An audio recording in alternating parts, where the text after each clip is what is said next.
maintenant, sans autre forme de procès, j'aimerais céder la chair à pasteur Timothée Jovin pour le message de la parole de Dieu. Que le Seigneur vous bénisse, pasteur.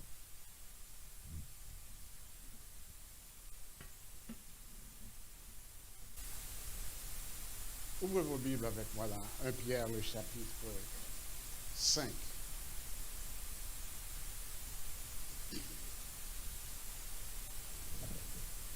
« 1 Pierre 5, nous allons lire les versets 8 à 10. 1 Pierre, chapitre 5, les versets 8 à 10.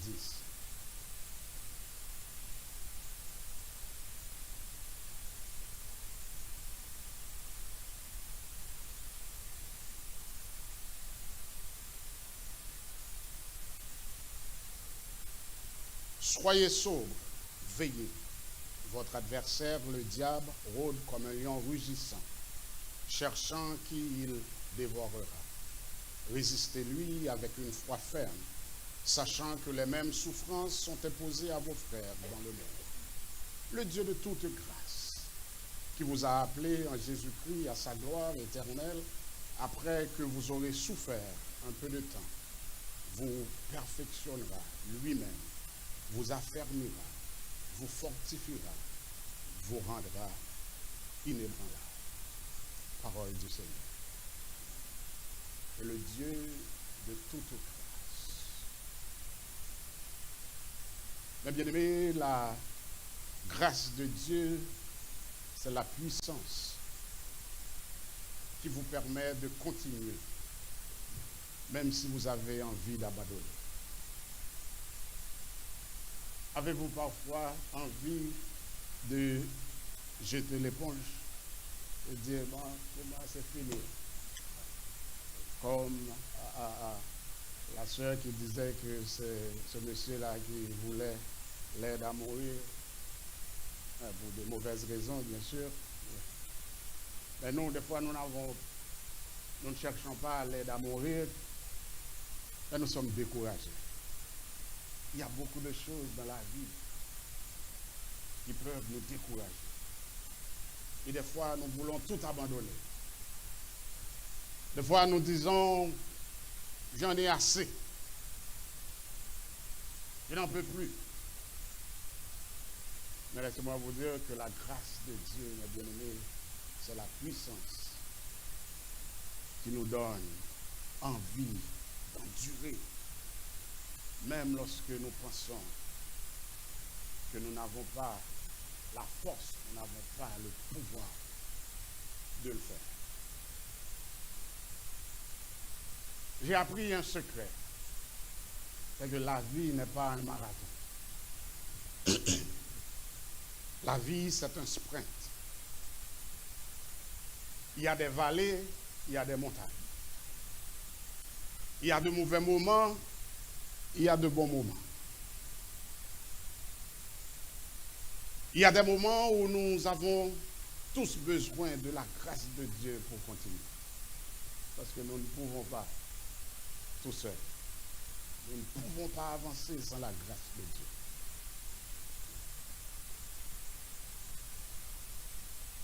Dieu. Mais je réalisais et je connais 3 moments dans la vie où nous avons tous besoin de rechercher la grâce de Dieu. Et c'est ces moments-là, ces 3 moments que j'aimerais partager avec vous et que nous trouvons dans notre passage. Mais bien aimés, nous avons tous besoin de la grâce de Dieu quand nous sommes tentés. Est-ce que vous avez déjà été tentés? Ah, peut-être il y a des gens là qui sont des anges qui n'ont pas été tentés. Et la Bible dit que c'est le cas de tout le monde, même Jésus a été tenté. Mais bien aimé, la tentation nous arrive tous. Et des fois, elle nous fera trébucher. Elle nous fera tomber. Dans le premier chapitre de 1 Pierre, le verset, dans 1 Pierre, le chapitre 5, le verset 8, Pierre nous dit, soyez saufs, veillez. Votre adversaire, le diable, rôde comme un lion rugissant, cherchant qui il dévorera. Peut-être vous ne l'avez pas réalisé encore ou vous ne le réalisez pas, mais dès que vous devenez croyant, la bataille commence. Le diable n'aimerait rien d'autre que de vous voir trébucher. C'est pourquoi la Bible appelle l'ennemi. Est-ce que vous connaissez un ennemi qui aimerait voir votre bien? Non. Le diable, c'est votre ennemi. Tout ce qu'il veut voir, c'est que vous trébuchez. Il veut vous voir échouer. Il veut vous voir tomber. Et lorsque vous devenez croyant, vous n'êtes plus la priorité, ou bien la propriété de Satan. Et c'est pourquoi il vous hait. Il sait qu'il ne peut rien. Et il va chercher à vous faire tomber. Pourquoi? Parce que vous n'êtes plus de son côté.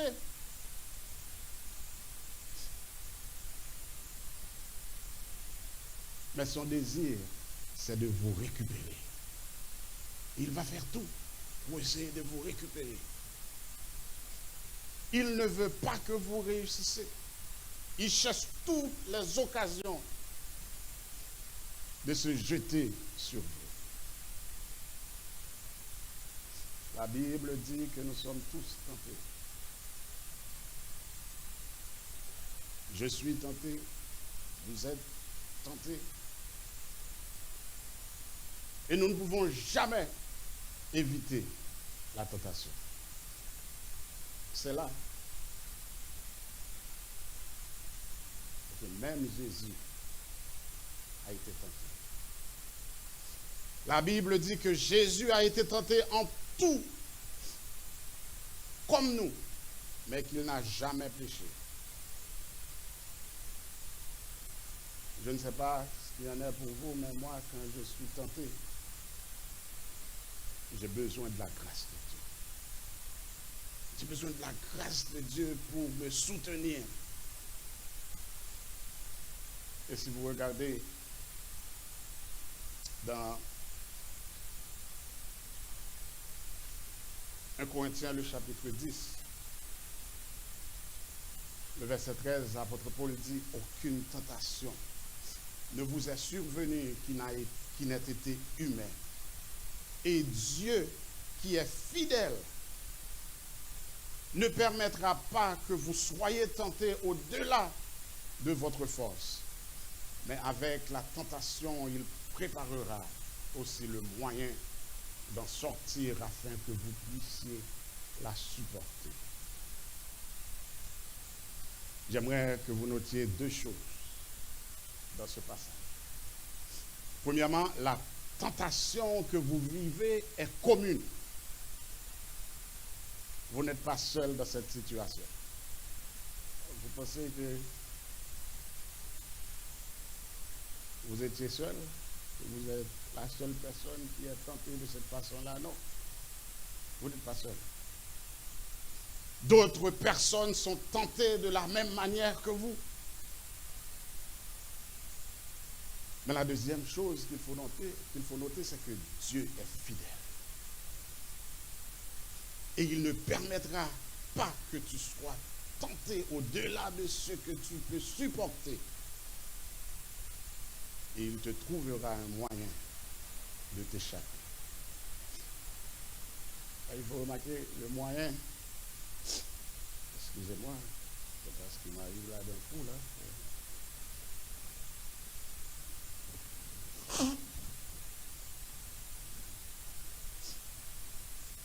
Le moyen de s'échapper peut signifier changer de chaîne. Je parle de la télé. Vous regardez quelque chose, il y a une petite voix qui vous dit de changer de chaîne. Le moyen de s'échapper peut aussi signifier s'enfuir par la porte comme Joseph. Parce qu'il y a beaucoup de Madame Potiphar. Le moyen de s'échapper peut vouloir dire arrêter de faire ceci, de faire cela. Cela peut vouloir dire éteindre l'ordinateur. Quand il y a un pop-up, parfois ce n'est pas vous qui cherchez. Vous n'êtes pas en train de chercher. Mais il y a quelque chose qui... Et puis le diable vous dit, ah, c'est rien, vous pouvez regarder un petit moment. Il y a une autre voix qui vous dit, éteins. Le moyen de s'échapper peut aussi vouloir dire de mettre le téléphone de côté. Ce texte de Facebook, ce texte d'Instagram, de TikTok ne répond pas à ce texte. Mais Dieu fournira un moyen de s'échapper. C'est la promesse de Dieu. C'est la grâce de Dieu. Mais nous avons aussi besoin de la grâce de Dieu quand nous sommes fatigués. Fatigués physiquement. Fatigués mentalement.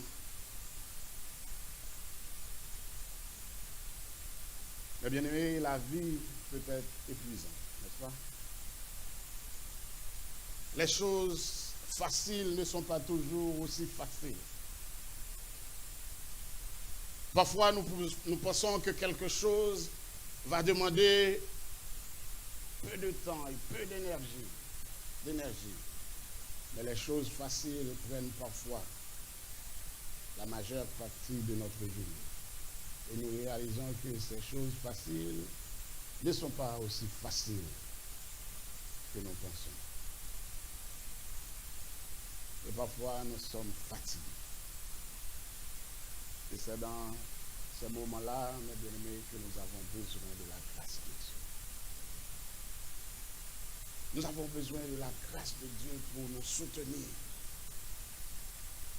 Le psalmiste écrit dans Psaume 28, verset 7, « L'Éternel est ma force et mon bouclier. En lui, mon cœur se confie et je suis secouru. J'ai de l'allégresse dans le cœur et je le loue par mes chants. » David a compté sur Dieu pour sa force. Il a fait confiance à Dieu. Il a mis sa foi en lui. Et à cause de cela, son cœur se réjouit en l'Éternel. Dans le Nouveau Testament, nous trouvons dans 2 Corinthiens, le chapitre 1er, les versets 3 à 4, l'apôtre Paul nous dit « Béni soit Dieu le Père de notre Seigneur Jésus-Christ, le Père des miséricordieux et le Dieu de toute consolation, qui nous console dans toutes nos afflictions, afin que par la consolation dont nous sommes l'objet de la part de Dieu, nous puissions consoler ceux qui se trouvent dans quelques afflictions. »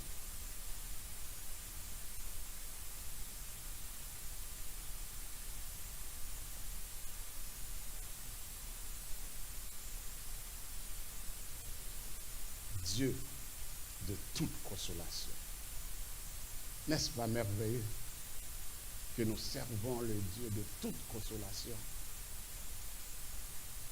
N'est-ce pas une bonne pensée, une pensée merveilleuse, que j'ai besoin de réconfort? Quand j'ai besoin de réconfort, Dieu est le Dieu de tout réconfort, de toute consolation. Mais bien aimé, Dieu connaît nos épreuves. Il connaît nos tribulations. Et il sait quand nous sommes épuisés. Il sait quand nous sommes fatigués.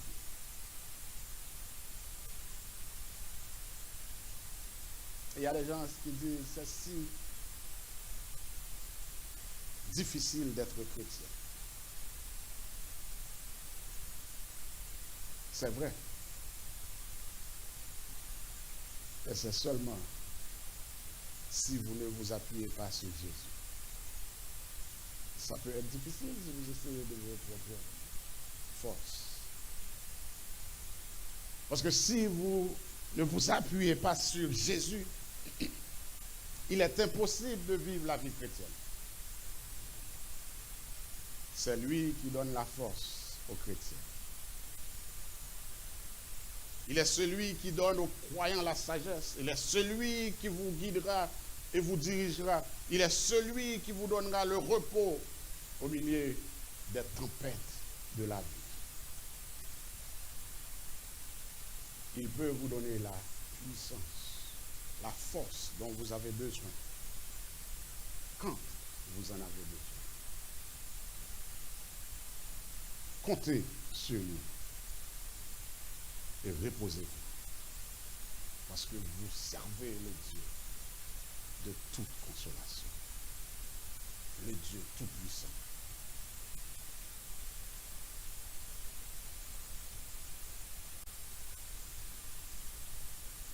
Voici, mes bien-aimés, une autre façon dont Dieu vous donne sa grâce.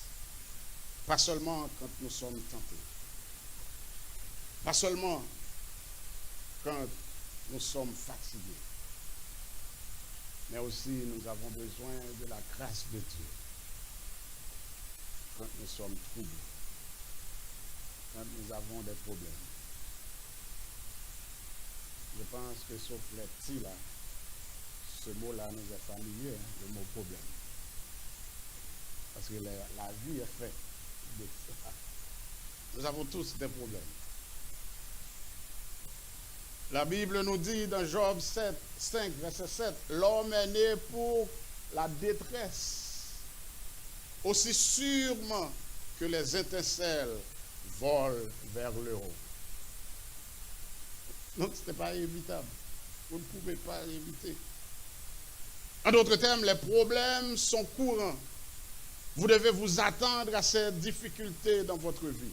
Vous ne devez pas être surpris lorsqu'ils arrivent. Vous allez avoir des difficultés, vous allez rencontrer des obstacles, vous aurez des situations qui échapperont à votre contrôle. Vous aurez des situations que vous ne pourrez pas simplement gérer. Vous ne pourrez pas.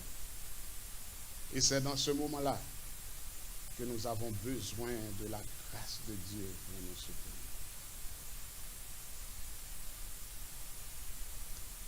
J'ai découvert qu'il y a 3 types de problèmes dans ce monde. Il y a ceux qui vous emportent comme une tornade. Nous commençons à être habitués avec ça ici au Québec, là, les tornades. On a eu quelques-unes là pendant cette année. Il y a ceux qui vous pèsent comme un sac de pommes de terre. Et puis, il y a le genre de problème qui vous coupe l'herbe sous le pied. Mais quel que soit le type de problème que vous pourrez rencontrer, mes bien-aimés, Dieu vous donnera sa grâce. Il est là. Notre Seigneur Jésus nous a prévenus il nous a dit, et c'est pourquoi je ne peux pas comprendre les gens qui prêchent un évangile facile où tout doit être. Vous pouvez dire, l'argent va dans mon compte de banque. Vous ne devez pas être malade. Vous aurez des tribulations. C'est ce que Jésus a dit. Le chef de l'Église a dit que vous aurez des tribulations. Donc il nous avait avertis pour que nous ne soyons pas surpris lorsqu'il se présente à nous. Et que nous ne soyons pas bousculés par ces problèmes, mes bien-aimés. Nous aurons des temps difficiles. Il y aura des situations qui sont trop sévères pour que nous puissions les gérer seuls. Mais cependant, lorsque les problèmes arrivent, Jésus nous promet que sa puissance fera de nous des vainqueurs. Vous aurez des tribulations, mais quoi? Prenez courage, quoi? Car j'ai vécu le monde. Qu'est-ce que cela veut dire? Cela veut dire que vous avez déjà la victoire. Vous aurez des tribulations, il n'y a pas dit. Et il y a ce chant-là que c'est un vieux chant, mais qui est toujours d'actualité. Il n'a pas dit que tu sombreras, il n'a pas dit que tu courras, il a dit passer à l'autre bord. Mais Dieu ne nous a pas dit non plus qu'il nous empêchera d'aller dans la fournaise, mais il nous rencontrera dans la fournaise. Dans la fournaise, il sera là. Et s'il est là, nous n'avons pas besoin d'avoir peur parce que nous savons que rien n'arrivera parce que Jésus est là.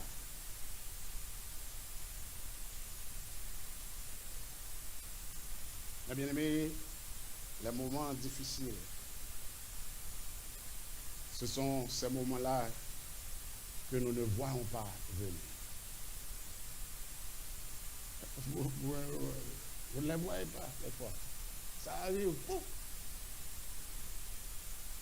Ensuite, il y a les problèmes que nous réussissons d'une manière ou d'une autre à provoquer nous-mêmes.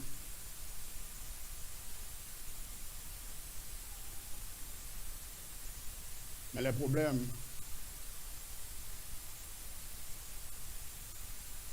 les plus difficiles à accepter et à gérer, ce sont les problèmes injustes. Nous savons que nous sommes innocents, mais nous sommes les victimes des circonstances.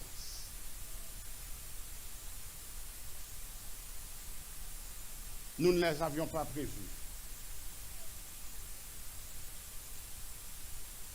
Et nous ne sentons pas que nous méritons ces difficultés-là, ces problèmes.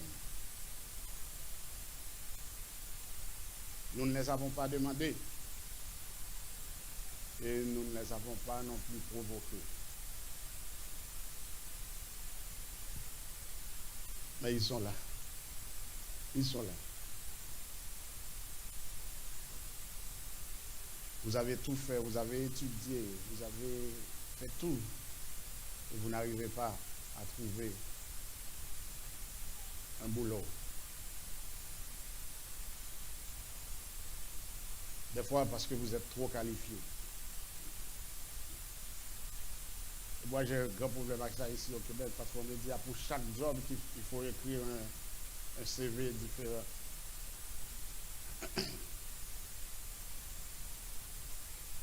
J'ai été au bureau de Emploi Québec parce que je voulais essayer de trouver un emploi séculier et puis pour qu'on puisse m'aider là à trouver un emploi.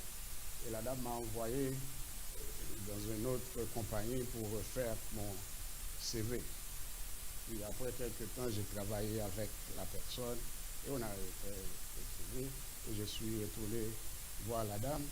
Elle m'a dit, Monsieur Joven, vous gardez encore la question de pasteur? J'ai dit, oui. J'ai dit, vous savez, Monsieur Joven, au Québec, un pasteur, c'est un prêtre. Et un prêtre, c'est un prêtre. Est-ce que vous me connaissez en bon québécois? Un prêtre, c'est un prêtre. J'ai dit, oui, je vous comprends. Mais c'est 25 ans de ma vie que je ne vais pas enlever pour quoi que ce soit. Les 25 ans de ma vie, tout ce que je sais faire, c'est prêcher et penser la parole de Dieu. Je ne vais pas enlever ça pour quoi que ce soit. Donc des fois, c'est difficile de comprendre. C'est des problèmes que vous n'avez pas choisis, que vous n'avez pas provoqués. Mais ces problèmes arrivent. Ce sont des problèmes qui sont difficiles à gérer. Mais laissez-moi vous dire qu'il y a des problèmes qui sont là pour une saison. D'autres sont là pour rester, pour le reste de votre vie. Ils sont là. Il y a d'autres problèmes que tout le monde souhaite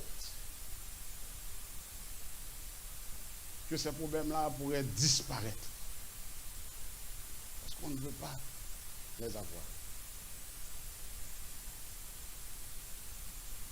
La Bible nous dit que l'apôtre Paul, celui qui guérissait les malades, il avait une épine dans la chair.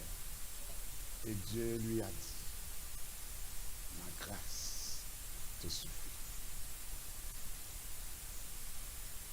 Et dans Ésaïe, le chapitre 4, Ésaïe 41, le verset 10, nous lisons, ne crains rien, car je suis avec toi. Ne promène pas des regards inquiets, car je suis ton Dieu, je te fortifie, je viens à ton secours, je te soutiens de ma droite triomphante. Et le verset 13 dit, car je suis l'Éternel, ton Dieu, qui fortifie ta droite, qui te dit, ne crains rien, je viens à ton secours. Amen. Vous n'avez pas besoin à craindre, mes bien-aimés, à avoir peur, car le Dieu de toute consolation, le Dieu de toute grâce, vous a dit, ne crains rien, ne crains rien, je viens à ton secours. C'est l'Éternel qui parle. Et lorsque l'Éternel parle, c'est oui et amen. Et le psalmiste dit dans le psaume 46, Dieu est pour nous, un refuge et un appui, un secours qui ne manque jamais. C'est pas qui ne manque circonstanciellement, qui ne manque jamais dans la détresse. Donc quand l'enfant de Dieu est dans la détresse, le secours est là. Le secours est là. Et Jacques nous dit dans Jacques 4, 6, il accorde au contraire une grâce plus excellente. Et c'est pourquoi l'Écriture dit, Dieu résiste aux orgueils, mais il fait grâce aux hommes. Êtes-vous humble? C'est tout ce que vous avez besoin. Si vous êtes orgueilleux, vous savez que vous pouvez le faire de votre propre force. Vous n'avez pas besoin de la grâce de Dieu. Mais quand les problèmes viennent, que vous faites appel à Dieu, il les voit. Mais il veut que vous soyez humble pour faire appel à lui. Il est là. Parce que Dieu ne peut pas le faire sans vous. Dieu veut vous délivrer. Il peut vous délivrer, mais il ne peut pas le faire sans vous. Mes bien-aimés, je vous exhorte à vous entourer de tout que les promesses de Dieu. Dieu promet d'être avec vous. Il promet de vous fortifier. Il promet de vous aider. Il promet de vous soutenir. Il est le Dieu qui nous soutient.